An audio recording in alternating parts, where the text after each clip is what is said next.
манай худалдаа авагчдад байнгын асууж байгаа асуултуудын нэг болох тэр ямар үдээсний машинд ямар үдээс орох вэ?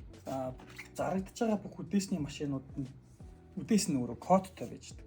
Энэ дээр нь ингээд бичсэн код энэ 24 6 болон 26 6 гэсэн үдээс орно гэдэг ингээд заагаад өгсөн байж байна. Хамгийн ихтэй 25 үзлүүлэх боломжтой.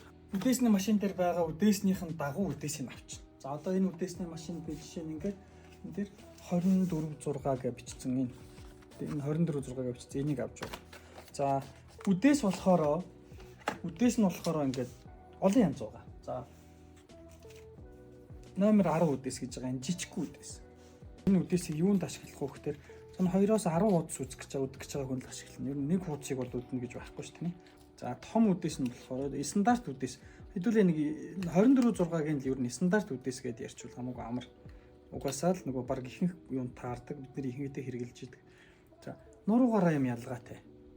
Энэ үдээс л ганцаараа нуруугаараа жижиг үдээс гэж явж байгаа. За бусад бүх үдээснүүд бүгдээрээ яг энэ өргөнөөр адилхан байдаг. Ялгаа нь юу гэхээр энэ хөлнийхөө уртаар л ялгаатай. За энэ үдээсний машин жишээ нь энэ дээр хараа ингээд номер 10 гэж бичсэн энэ дэр. Энэ номер 10 гэж бичсэн энэ тохиолдолд болохоор энэ жижиг үдээсийг ашиглана гэсэн үг.